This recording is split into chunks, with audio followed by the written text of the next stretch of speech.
Olá, Piscis, tudo bem? Bom, gente, como cada processo é único, eu trouxe para vocês um monte aí de testes que a gente pode aplicar e utilizar, testes que o psicopedagogo pode aplicar.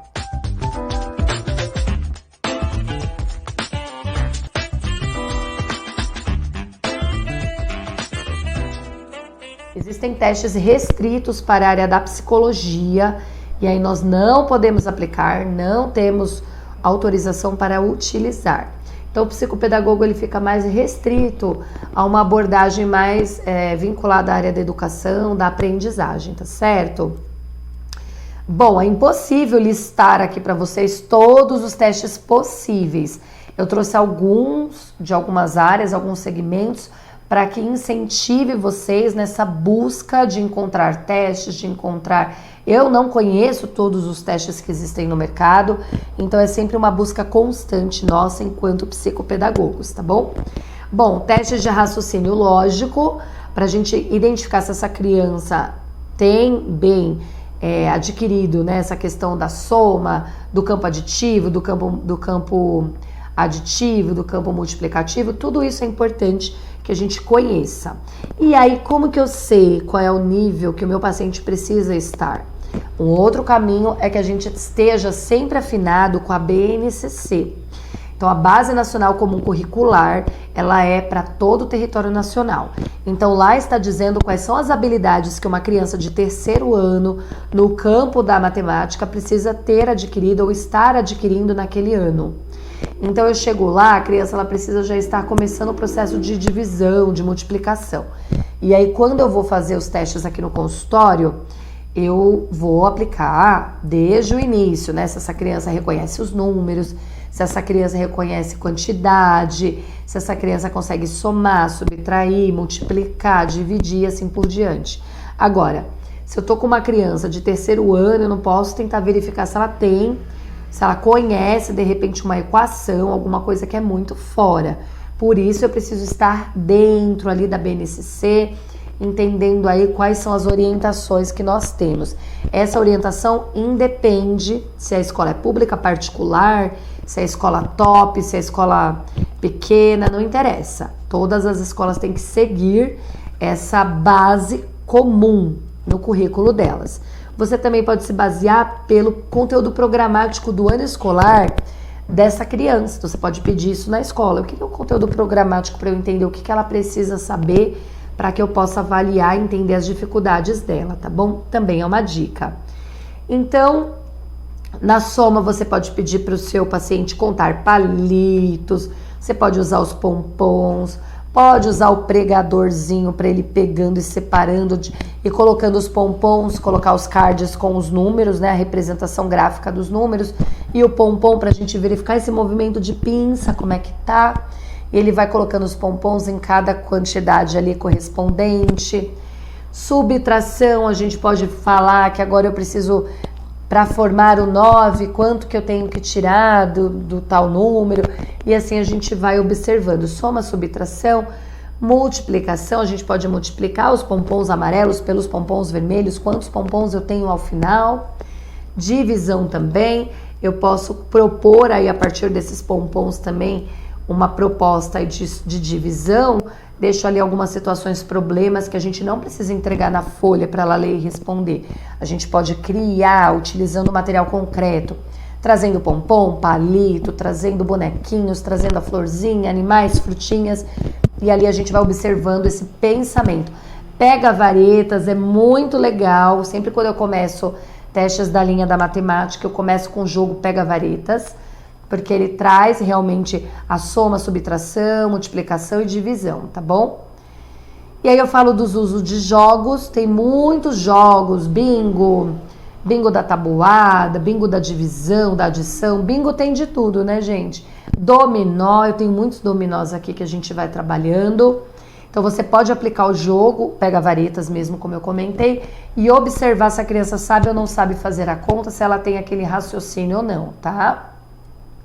Durante o jogo, quando a gente aplica o jogo, a gente pode observar muitas situações. A tolerância à frustração que essa criança tem, como ela lida com o erro, se ela consegue concluir o jogo, se ela solicita outro antes daquele terminar porque ela tá perdendo e tá chato. Quais são os limites, você põe as regras do jogo, ela segue, ela não segue. Se ela mostra interesse em aprender as regras, se ela tenta enganar você para tirar vantagens, se ela tem noção espacial, raciocínio lógico, concentração.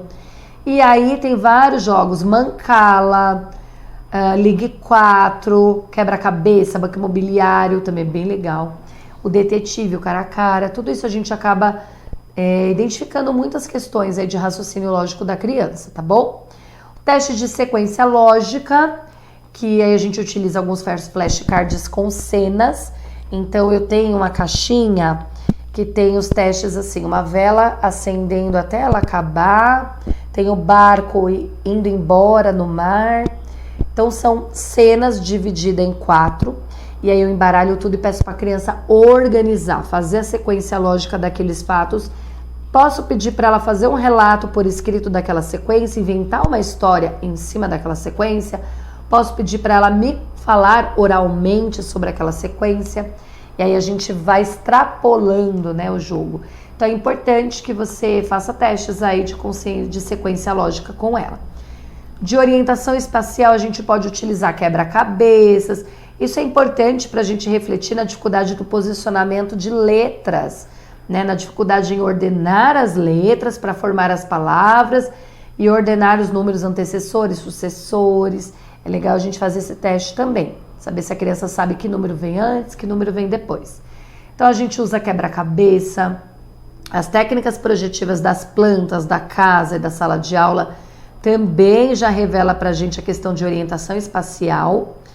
E a gente pode colocar, por exemplo, usar também de novo os cards. Eu faço muito cards, gente. Então eu imprimo as figuras, plastifico e o meu consultório é cheio disso. Então você pode colocar o seguinte, um menino em frente à cadeira, atrás da cadeira, e pedir para a criança localizar esse espaço. Tem um jogo que chama Pulo do Gato, que eu amo, maravilhoso. Ele traz o card com uma cena e uma orientação espacial, e a criança precisa montar aquele cenário seguindo essa orientação espacial. O jogo ele é de madeira, as crianças adoram, chama-se o Pulo do Gato. Existe também a avaliação da rotina da criança, que eu chamo de CPI, Caminhos para a Independência, né? Essa prática, inclusive, aprendi com uma professora maravilhosa, a professora Márcia. Esqueci o sobrenome dela, espero que ela não veja. Mas essa professora maravilhosa, ela me ensinou, e aí o quanto é importante. Na rotina, quando eu for avaliar a rotina da criança, eu já identifico muitas coisas, muitas questões ambientais que estão ali influenciando aquele padrão de comportamento, e quando a gente altera, mexe nessa rotina, a gente já vê uma mudança muito significativa, tá? Eu deixo aqui um modelinho para vocês de como que a gente investiga essa rotina com a família e como a gente depois pode construir junto com essa família uma rotina. Eu construo a rotina com ímãs, e a criança põe na geladeira, ela vai ganhando as carinhas, no final da semana a família comemora com algum momento família. Eu tenho alguns vídeos no Instagram falando sobre isso e é bem legal para vocês, tá bom? É uma ideia, mas vocês podem incentivar a rotina de muitas outras formas. Mas criança precisa ter uma organização. E às vezes a gente fica lá investigando a criança, a escola, e aí a gente precisa profundamente também investigar essa família. Porque às vezes não tem um horário para estudo, a família não organiza, a criança acorda tarde, atrasada. Tudo isso impacta aí no desenvolvimento escolar, tá bom? Teste de memória auditiva, que a gente pode trabalhar recontando uma história. E aí a gente vai avaliar se a criança ela traz na memória dela, então a gente deixa a sala em silêncio, a gente lê uma história curta para ela e depois ela reconta para nós. E aí a gente vai observar se ela recorda detalhes do enredo, se tem sequência de fatos, se houve compreensão global desse texto.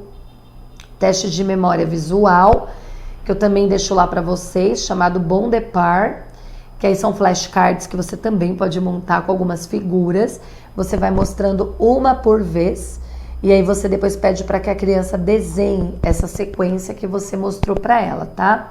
A memória visual ela tem grande impacto no processo de aprendizagem e pode relacionar-se diretamente com alguns transtornos específicos, como a dislexia, por exemplo. Então, uma criança disléxica, ela não vai conseguir realizar esse teste. Se a criança tem um TDAH, nós temos a escala chamada SNAP-4.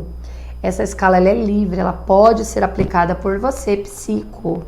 É uma entrevista com os pais dessa criança, você pode pedir para que eles preencham, porque aí eles acabam se responsabilizando ali pelas informações, ou você preenche e depois pede que eles validem assinando. Eu faço isso por garantia, tá bom?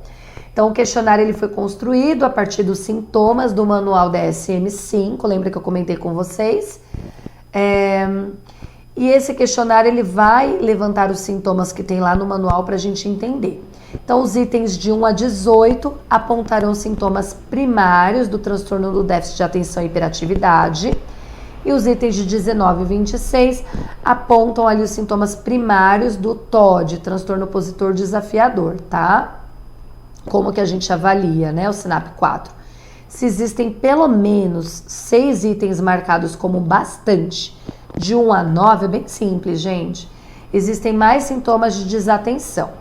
Se existem pelo menos 6 itens marcados como bastante, de 10 a 18, existem mais sintomas de hiperatividade e impulsividade, tá?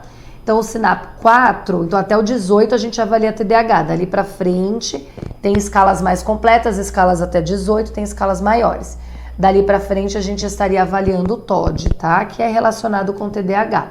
Normalmente são comorbidades.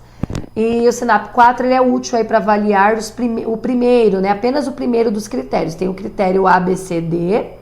Então, para você fazer o diagnóstico, é importante que você avalie todos os outros critérios. O critério A, que é o que o questionário avalia, são os sintomas, a sintomatologia. Mas existe o critério B, se esses sintomas estão presentes antes dos 12 anos de idade. Critério C, se esses sintomas, esses problemas causados pelos sintomas, em pelo menos 2 contextos diferentes, na casa e na escola, ou não, é só em casa que ele é assim, só na escola.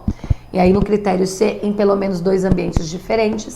No critério D, se há problemas evidentes na vida escolar, social ou familiar por conta dos sintomas, se esses sintomas geram problemas para a criança.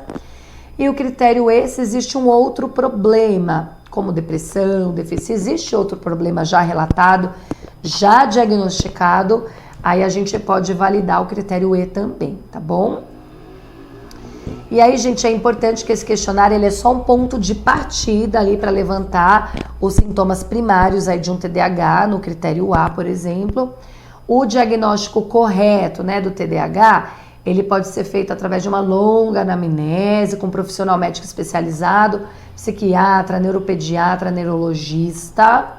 Então, eles que vão fazer essa investigação mais profunda. Lembra, a gente só levanta uma hipótese, mas é o médico com CRM que vai realmente dizer se tem TDAH ou não. Em relação ao TEA, eu trouxe para vocês a escala MCHAT, ou MCHAT. É muito parecida com essa escala do SNAP-4.